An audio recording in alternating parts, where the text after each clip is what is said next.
이사야 2장 18절부터 22절까지.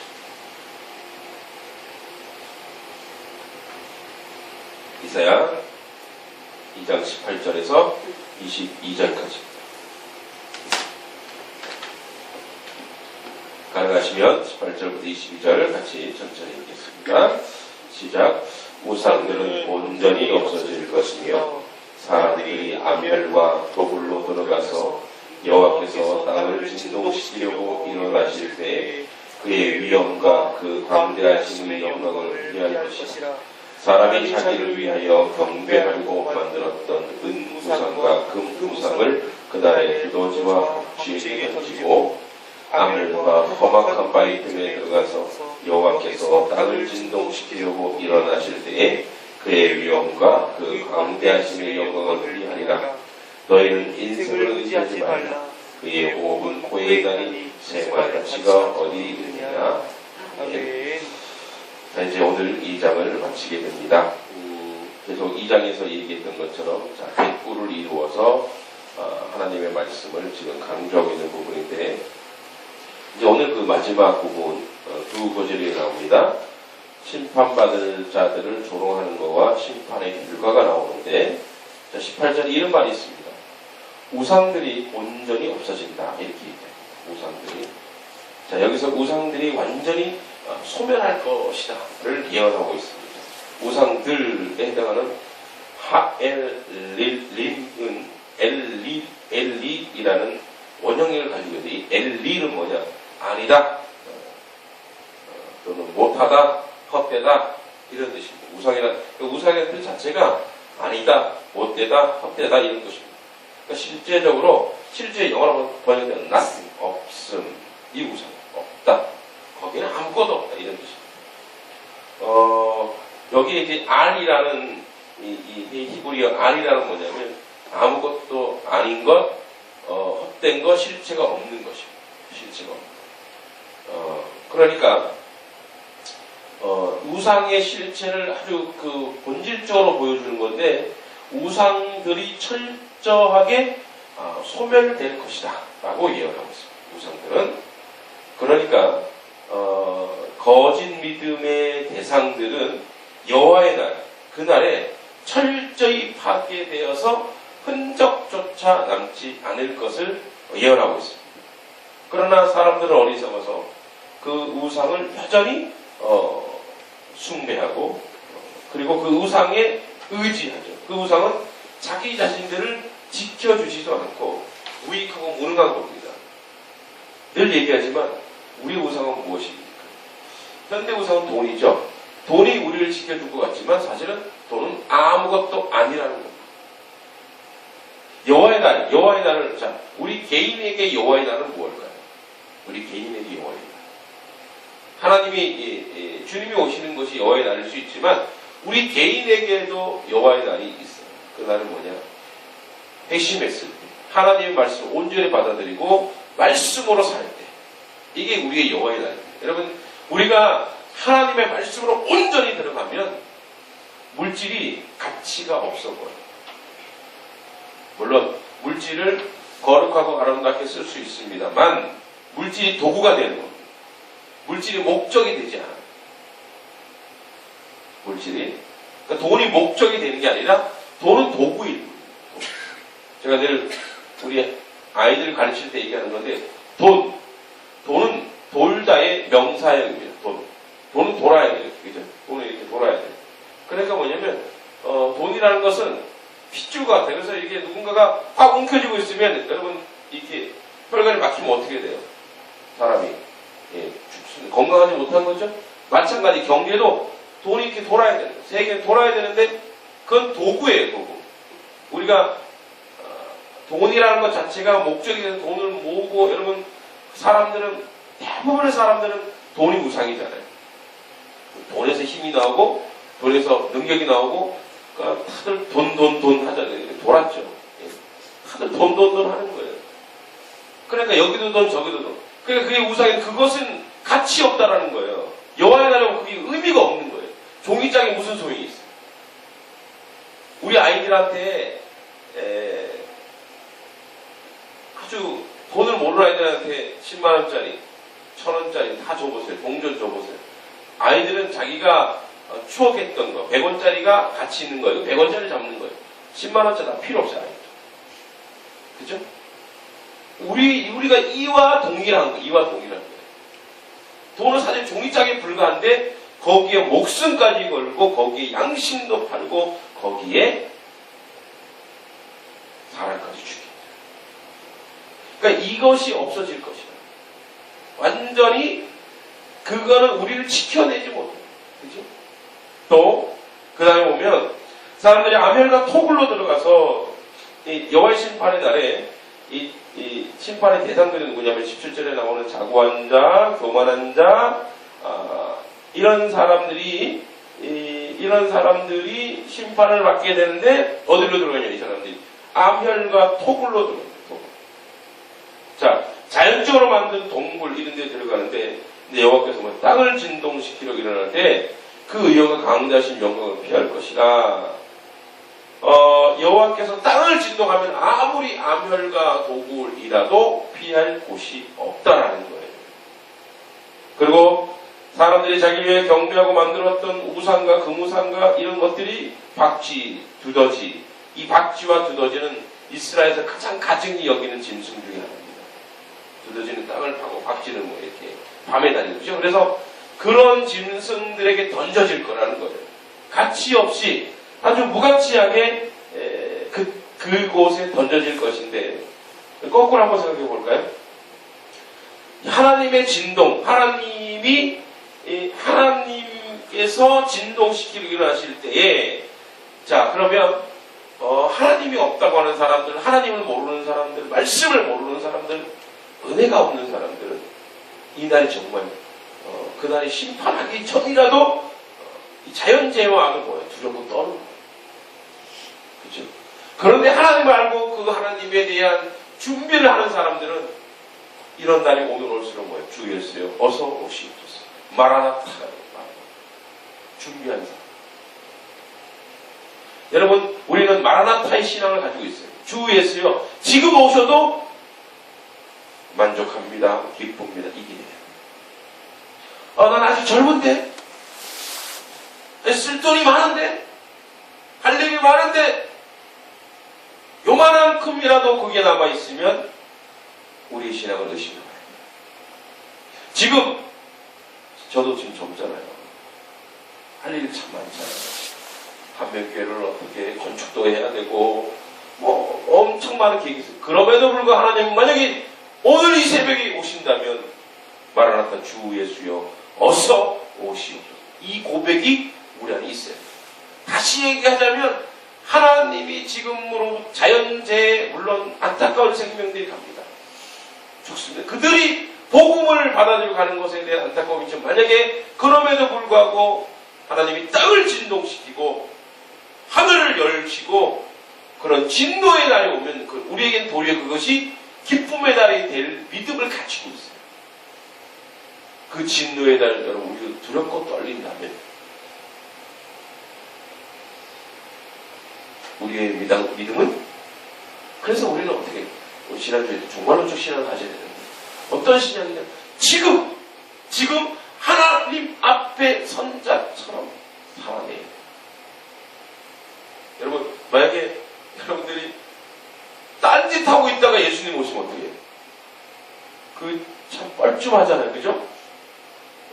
그러니까 우리 아이들이 시큰 공부하다가 잠깐 쉬고 있는데 엄마가 와서 너 뭐해? 이놈 봐라 이거 또 공부 안 하네. 지금까지 공부 열심히 했는데 이와 마찬가지. 늘 하나님의 일, 주님의 일, 주님에 대한 생각, 하나님 나라를 위한 이러한 일들은 늘 우리가 기도하고 고민하고 애써 수고할 때 주님이 딱 오셨습니다. 착하고 충성된 주님. 착하고 충성된 주님. 그래서 사실은 정말 우리가 고대하고 기쁨으로 만든 것은 바로 뭐냐? 여호와의 날, 그날이 오면 올수록 우리는 기쁨에 대해야 되는 신앙이 돼요. 단 우리가 안타까운 것은 그날이 오면 내 주변에 내 가족이 내가 사랑하는 사람이 혹시 그리스도 안에 있지 않는 것에 대한 안타까움이 있겠죠. 그렇기 때문에 지금 뭐예요? 촌각을 다투고 그들에게 복음을 전해요. 그들에게 기도를 해야 돼요. 그들에게 하나님의 날, 여호와의 날은 반드시 온다. 돈이 다가 아니다. 물질이 다가 아니라. 그래서 그날은 두더지와 박쥐에게 이 우상들이 철저하게 던져질 것이 21절에 보면 이런 말이 나옵니다. 암열과 험악한 바이틈, 이 험악한 바이틈은 앞에 내용 구절에는 안 나왔는데 이 험악한 바이틈은 사실은 이사야가 예언한 뒤 700년 뒤 예수님이 오시고 그리고 예수님이 오신 뒤 예수님이 예언한 이 엄청난 날들을 예언합니다. 이 날들이 AD 73년에 일어납니다. 예수님이 오시고 나서 50년 뒤에 이제 로마에 의해서 마지막 공격을 예루살렘이 당합니다. 마사다 절벽 위에 로마군 공격을 피한 일이 있습니다. 이때 저항하는 자들이 다 그 견디지 못하고 거기서 다 뛰어내려 자결합니다. 그러니까 실제적으로 역사적으로도 이 사건은 일어났습니다. 험악한 바이트입니다.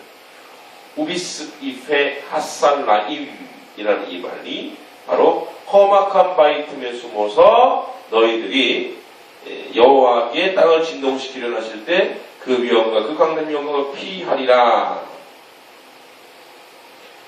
결국은 계시록 6장 16절에 산과 바위에게 이르되 우리 위에 떨어져 보호자의 앉으신 이의 낮에서와 어린 양의 진노에서 우리를 가리우라 라는 말이 여기 나와 있습니다. 공적으로 이러한 일들은 누구도 하나님의 심판을 피할 수 없다는 겁니다. 계시록 6장 17절에 나옵니다. 그러나 거꾸로 뒤집어 생각하면 역설적에도 우리 하나님을 온전히 믿는다면 심판주이신 하나님만이 우리의 피난처이십니다. 여호와만이 우리의 유일한 피난처이시요 우리의 숨을 바위이십니다. 하나님만이 우리를 안동하게 하시고 하나님만이 우리를 닭이 그 병아리를 품듯이 새의 어미가 그 새끼를 품듯이 하나님 안이 우리 유일한 탈출구요 유일한 방주가 될 수 있습니다. 하나님은 오늘도 여전히 우리와 함께 계시고 저는 믿습니다. 우리 한백교회 함께 하심을 저는 믿습니다. 여러분 참 너무나 감사한 건 저는 그만큼 일을 하고 있는데 그만큼 정말 손톱만큼도 그만큼 일을 주의 일을 한다고 감당한다고 하고 있는데 하나님은 정말 이만큼 저에게 은혜를 허락하시고 축복을 허락하시고 교회 위에 하나님이 영광을 허락하셔서 저는 요즘 얼마나 감사하고 기쁜지 모릅니다. 이런 것을 자기 자랑이 되지 않기를 원하는데 제가 주일날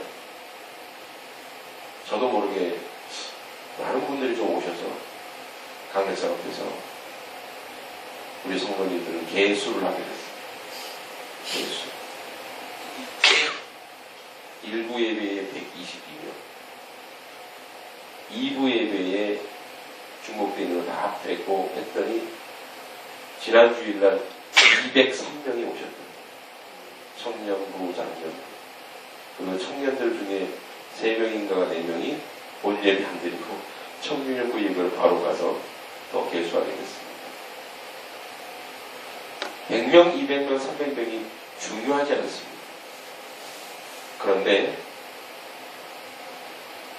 이 숫자가 우리를 교만하게 하는 것이 아니라 우리를 하나님의 은혜 안으로 몰아가길 저는 바랄 뿐입니다. 단지 여러분들이 사실 앞이 보이지 않는 분들이 많기 때문에 제가 이렇게 말씀을 드리는 겁니다. 중요한 것은 뭐냐면 하나님이 우리에게 은혜를 지금 주시고 계십니다. 이 한백교회 하나님의 놀라운 역사를 이루시고 계시는구나. 젊은 청년들이 몰려오고 있구나. 하나님의 백성들이 회복되고 있구나. 살아나고 있구나라는 그런 고백을 제가 하나님 앞에 감히 하게 되고, 또 감격스러운 것은 그러한 고백을 통하여, 그러한 역사를 통해서 하나님이 우리 교회를 앞으로도 더 사람이 많이 모이는 교회가 아니라 그리스도인이 많은 교회가 되어야 되겠다라는 고백을 하지 않을 수가 없습니다. 여러분, 우리는 말씀밖에 없습니다. 교회가 사람이 많아지고 교회가 커지면 담임 목사와 또는 그 힘이 있는 사람들이 그 담임 목사가 우상이 됩니다. 저는 철저하게 하나님 앞에 바른 교회, 하나님 보시기에 속이 시원한 교회, 하나님 보기에 온전한 교회. 지난주도 얘기했지만 교회가 붕한다고 해서, 조금 교회가 붕붕 떠간다고 해서 교만해갖고 남의 교회 다 뺏어오고 이런 건 아니라, 온전한 교회는 하나님의 바른 교회, 하나님의 정확한 교회, 정확한 이유와 사유가 없이는 성도들이 옮기고 이런 것이 없는 그런 온전한 교회가 되는 거예요. 붕하는 거 좋죠. 그러나 사람 많이 모이는 건 붕한 게 아니에요. 정말 온전히 예수쟁이들이 많이 모여야 이곳이, 이 한백교회가 뭐가 되냐면 바로 하나님의 전이 되고, 그리고 우리가 바로 온전히 여호와의 날에 피할 피난처가 될 수 있다는 겁니다. 여러분, 우리에게 여호와의 날은 언제입니까? 매일매일이 여러분 여호와의 날이 되셔야 합니다. 말씀 가운데 있다면 여호와의 날이 될 겁니다. 말씀만이, 하나님의 말씀만이 우리를 안정하게 하고 안전하게 하죠. 여러분 한 분 한 분이 거룩한 피할 바의 여호와의 날이 있다면 여러분 주변에 있는 사람들이 여러분들로 향하여 피할 바이거든요. 여러분들이 그들에게 하나님의 은혜의 곳이 될 겁니다. 이제 저희 한백교회는 하나님이 더 크고 더 놀랍고 더 하나님의 놀라운 비전과 역사를 가지고 주님이 부어주실 것입니다. 거기에 저희가 그릇이 준비 안 됩니다. 사탄의 이때 역사는 더 기도하고 더 무릎 꿇고 더 하나님의 백성과 있습니다. 제가 월요일 날은 우리 시현재 선생님께서 설교하는 날이라서 뒤에서 기도를 하고 있었습니다. 우리가 좀 기도 훈련이 필요하겠다라는 생각을 좀 했습니다. 기도에, 물론 다른 시간에도 기도하실 수 있겠지만, 제가 이렇게 메모하면서 뭘 했냐면, 기도하다 메모, 하나님 지혜를 주셨는데, 기도력, 기력, 기도의 능력, 이런 거 있는데, 기도의 체질이 보통 새벽 기도에 20분이면 우리 교회들이 지금 끝날 것 같아요. 물론 그 전에 오셔서 기도하시는 분은, 저도 아침에 운동 때문에 조금 일찍 와서 기도하고 또 운동하러 나가지만, 조금 우리가 이 기도하는 연습을 더 좀 늘려서 20분, 30분, 40분, 50분 이런 식으로 계속 조금 늘려서 또 기도할 필요가 있겠다라는 생각도 좀 했습니다. 물론 새벽 기도 때 다가 아니지만 또 하루에, 적어도 우리 성도들은 하루에 1시간 이상 기도하자. 1시간 이상 기도하자. 이 훈련을 하겠습니다. 이 훈련이 되면 2시간 이상 기도하자. 하루에 2시간 이상. 왜냐면 영적 11조를 주는 분들입니다. 하루 24시간이 원래 2시간 40분인가? 이 정도 해야 되잖아요. 그죠? 그러면 2시간 40분, 3시간 정도는 기도하자. 경건의 말씀 보고 기도하는 걸로 하나님께 내어드리자. 물론 다 내어드리는 저거, 이 정도로 하자. 이것이 앞으로 우리 교회가 바로 그릇을 채워가는, 한 성도 한 성도가 그릇을 채워가는 그 훈련으로 나아가야 될 줄 믿습니다. 마지막 말씀 읽겠습니다. 너희는 인생을 의지하지 말라. 그의 호흡은 코에 있나니 새말가치가 어디 있느냐. 그의 호흡이, 그가 살아있는 건 코에 있다는 건 뭡니까? 하나님이 창조하실 때 그 코에 뭘 불어주셨어요? 생명을 부어주셨어요. 그거 걷어가시면 끝난다. 아무리 훌륭하고 아무리 위대하고 아무리 능력 있는 사람도 하나님 그거 쓱 걷어가면 끝나는 거예요. 그 능력이 어디서 오겠어요? 다시 얘기하자면 우리가 가진 모든 능력, 모든 우리가 가지고 가치 있는 모든 것들은 하나님께 있다는 거예요. 인생을 의지하지 마세요. 오직 전능자 여호와 하나님을 의지하시기 바랍니다. 매 시간, 매 초, 매 생각, 의지, 여러분들의 의지조차, 여러분의 감각, 생각, 이 모든 것조차 우리는 날마다가 여호와의 날이 되어 심판주 하느님 앞에 선 것처럼 삶을 살아내는 그런 날에 서기를 주의 이름으로 축원합니다. 기도하겠습니다. 주여, 오늘도 주님의 날, 여호와의 날이 되어 심판이 올 때 마라나타 주 예수여 어서 오시옵소서 고백하는 신앙으로 저희들이 살아갈 수 있도록 주여 도와주시고, 우리 성도들 아버지 하나님 주여, 교회가 아버지 부흥하고 있습니다.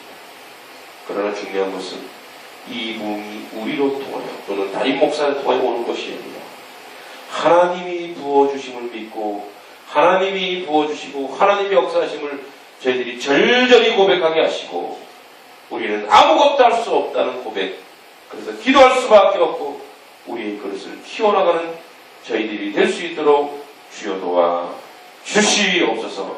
아버지 하나님, 그래 하나님의 놀라운 역사를 우리 가운데 세워나갈 수 있는 우리 한명교회 될 수 있도록 인도하여 주시옵소서. 예수님의 이름으로 기도했습니다. 아멘. 하늘에 계신 우리 아버지,